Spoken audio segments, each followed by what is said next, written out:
How to have better sex. Keep watching. Don't keep watching this video if you're lazy and you don't want to do the work to actually be able to thrive in your marriage. But do keep watching this video if you actually want to have impactful change, have better sex, and feel that deep sense of fulfillment and satisfaction when it comes to what's going on in the bedroom between you and your partner. The first step in having more fulfilling intimacy in the bedroom is to prepare the space.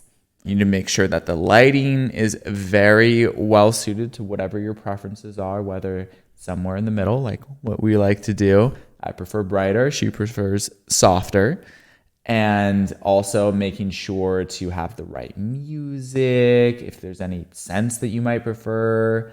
Temperature is massive. Yeah, that's so key for women. If the room is too cold, it makes it much more difficult for her to climax and get into that juicy energy. So you definitely want to keep it a little bit on the warmer side. In our connections, that sometimes is a little bit of a sticking point between us because Gabriel gets so hot. That's true. That's very true. Obviously, everything is a discussion and finding a middle ground. And the little tips and tricks, for example, with us, is I make sure to actually turn the heater on about 20 to 30 minutes before. And then the super secret trick is to actually have her say, it's a little bit hot. It's a little bit warm in here. And I'm like, oh, is it? Okay, let me go turn the heater off. Do you turn it up hotter on purpose so that I will request to turn it down? That is classified. I'm learning all kinds of things here today. The second tip is to set a time container and set your intention.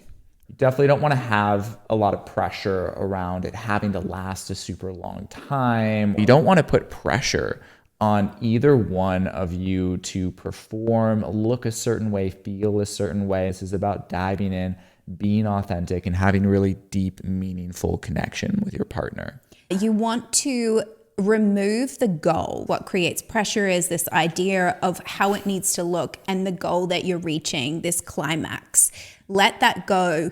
When you want to have really deep and fulfilling intimacy, it's about how you're feeling during that connection, not what happens at the end of it. The next step is eye-gazing and breathing together for 60 seconds. This might sound basic, but it's actually an advanced practice and it can feel really vulnerable.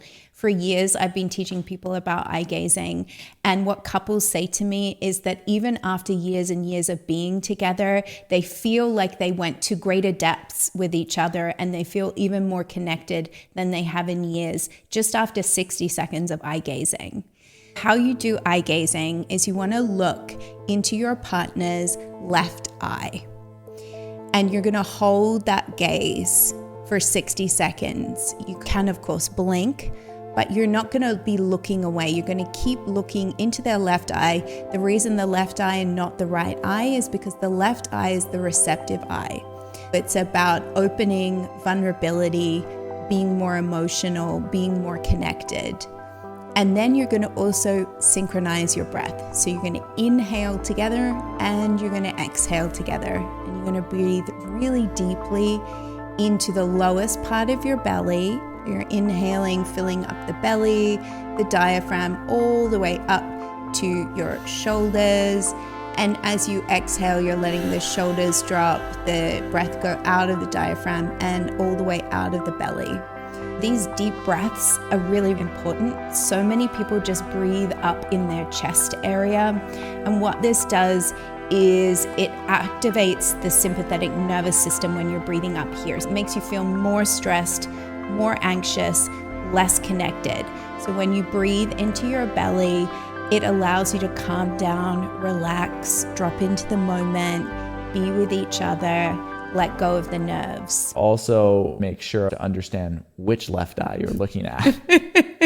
So that means the left eye of the actual person that you're looking at. So I'm looking at Sophia directly across from me here, and it actually would be her left eye. Which looks like my right eye from your perspective. Exactly. A little confusing, but we know you can get it. The next step is appreciation. Before we go into anything else, we want to make a beautiful celebratory sandwich. And we want to share something that you appreciate about your partner. You could share something that you appreciate about your intimacy, or about who they are as a person, about how they show up in your marriage. It's another tool that will help you cut through the nerves, come into a deep space of connection, and feel like you're on the same team. We know that this whole process may be quite different for you. It may be something new. So easing into it by being in appreciation of each other and sharing those things really makes such a difference to your overall experience. Now you're going to understand why we suggested appreciation in the previous step, because the next step is sharing something vulnerable with each other. Just one thing. I love vulnerability. Getting to dive in and share what is real for you is such a powerful practice. And when you get to do it with the person that you love most in the world and they get to understand you at an even deeper level, it feels so liberating. When we talk about sharing vulnerably, what we mean is sharing something that's real in the moment, something about yourself. Your vulnerable share should not be, I think you're a terrible husband, or I'm really upset with how you've been showing up lately in our marriage. A vulnerable truth could be, I feel really nervous about doing this step-by-step process that we've never done before, or I'm feeling sad and disconnected in this moment and hoping to reconnect with you here today. I'm feeling really stressed about work, and I've been pushing myself further than I even wanted to. Or in this moment, I have so many thoughts going through my head and I'm finding it really difficult to concentrate and be here. Or eye-gazing felt really weird for me. That may be a legitimate thing that comes up for you. Whatever's real and present in this moment is what you're sharing. And this whole process is really about developing presence. And part of that is vulnerably sharing what's actually happening for you in this now moment, the real-time sharing. It's completely okay to not look cool. It's okay to not have some type of mask or role that you think that you need to play in the situation. It's about the real. It's been our experience, and every other couple that we've talked to about this, the real stuff is what builds intimacy. You will find that when you share vulnerably with each other, it brings you closer. The big fear that a lot of people have is, if I share what I'm really thinking or feeling in this moment, that it's going to push us further apart. It actually does the opposite. It's going to have such a great impact on your marriage. What is the point of relationship and life other than to feel, to dive in, to grow, to experience your truth, your rawness, who you are at your deepest core? If you hold that back from yourself and your partner, you're doing both of you a disservice. You're stopping yourselves from getting to experience the fullness of what you're both capable of. It's so worth diving in and being willing to take that risk. What builds deeper intimacy and more fun and juiciness in the bedroom is actually how real you can be with each other. The more real you are with each other, the more relaxed you are around each other, the deeper and hotter your intimacy can get.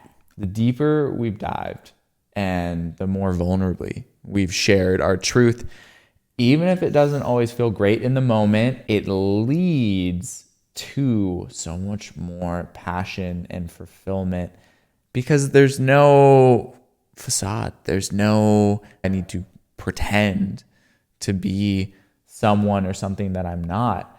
That is such a turn on. Being the fullest version of a human being that you can be, which is speaking your truth, embodying your truth, living your truth. What's hotter? The next step is you're going to go back to eye-gazing again. The eye-gazing and the breathing is a palate cleanser. You've just shared vulnerably with each other. There may be a lot of emotions that got kicked up in that sharing. Your mind might be racing. You could be thinking about all the things that you haven't shared.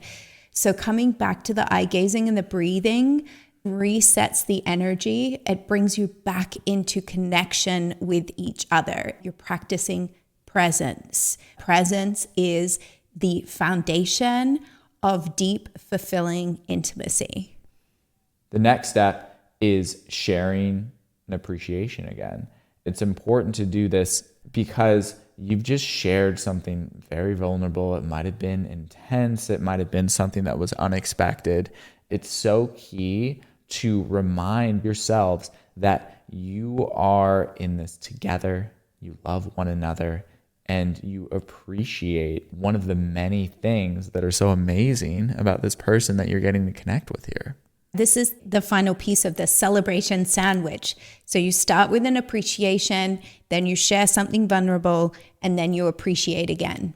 Next, you're going to share a desire with each other. Just one. Don't go over the top. Gabriel has had to learn this the hard way. Too many desires shared at once can be really overwhelming, just like sharing too many vulnerabilities at once. Even sharing too many appreciations at once can be too much for your system. You're learning to build presence. And what you're doing when you're building presence is you're building the resiliency of your nervous system. So you don't want to overwhelm yourself. You don't want to overwhelm your partner. There's a lot of different directions that you can go when it comes to sharing your desires. It could be a sexual desire. It could be an emotional desire. Whatever you want, as long as it's shared from a place of empathy and awareness. It could even be a desire that you've brought up before or you've talked about and you thought, oh, they're just a no to this. They're not available. But it's been a while. You're still strongly desiring to experience that. And you need to make sure that you bring it up in a way of, I remember we had a conversation about this. This was a no for you. I 100% honor that. At the same time, this desire came up for me again, and I wanted to be vulnerable and share this with you. You don't put pressure on it. You don't say, I know you hate this. I know you're probably not going to do this. You want to have an open energy, share from the heart. You're not having each other say yes or no at this point. You're just laying it out on the table, and then you're giving each other the opportunity to digest it while you continue with this process of coming into presence and connection. The next step is you're going to share an appreciation with each other for your partner sharing their desire. So this is where you're getting to respond to their desire. Not saying yes or no or maybe yet, just saying thank you so much for sharing that. Thank you for telling me what it is that you desire. When you do that, you create a safe space for your partner to feel loved and accepted for who they are. That is such a key part of building deeper and more fulfilling intimacy. The next step is reconnecting physically. Our preference of doing that is by having a nice cuddle. You've been talking a lot, you've been sharing a lot, maybe a lot of emotions have come up. This is the moment where you get to transition from a lot of talking, a lot of sharing into more physical intimacy. And there's no set time limit or how it needs to look. For us, we just kind of flow with it. And a lot of the time, it ends up leading to intimacy and us diving into a connection, whatever feels right for both of you in that moment. This is not about a goal. You're not going into this process necessarily to the very first time have the most mind-blowing intimacy that you've ever had in your lives together. Be patient. This is why we said this isn't for lazy people. Because it's a practice. Presence is a practice. Connection is a practice. Intimacy is a practice. The more that you do this, the easier it's going to get, the more fun it's going to get, the more natural it's going to feel, and it will lead to you having much deeper intimacy, much more fulfilling intimacy, and better sex. We've done these practices a lot. It definitely gets you amazing results if you stick with it and you have persistence. But if we could have had support and a helping hand along the way, we would have much preferred being able to speed up the process and make it more easeful. And that's exactly what Sophia and I do. We support couples in accelerating their growth, making things more easeful, rewiring all of the emotional baggage and the limiting decisions and beliefs through NLP and TimeLIne Therapy. If you want to get to the end result faster, check out our free resources linked down below, or reach out to us to book a free call to figure out if we're a fit to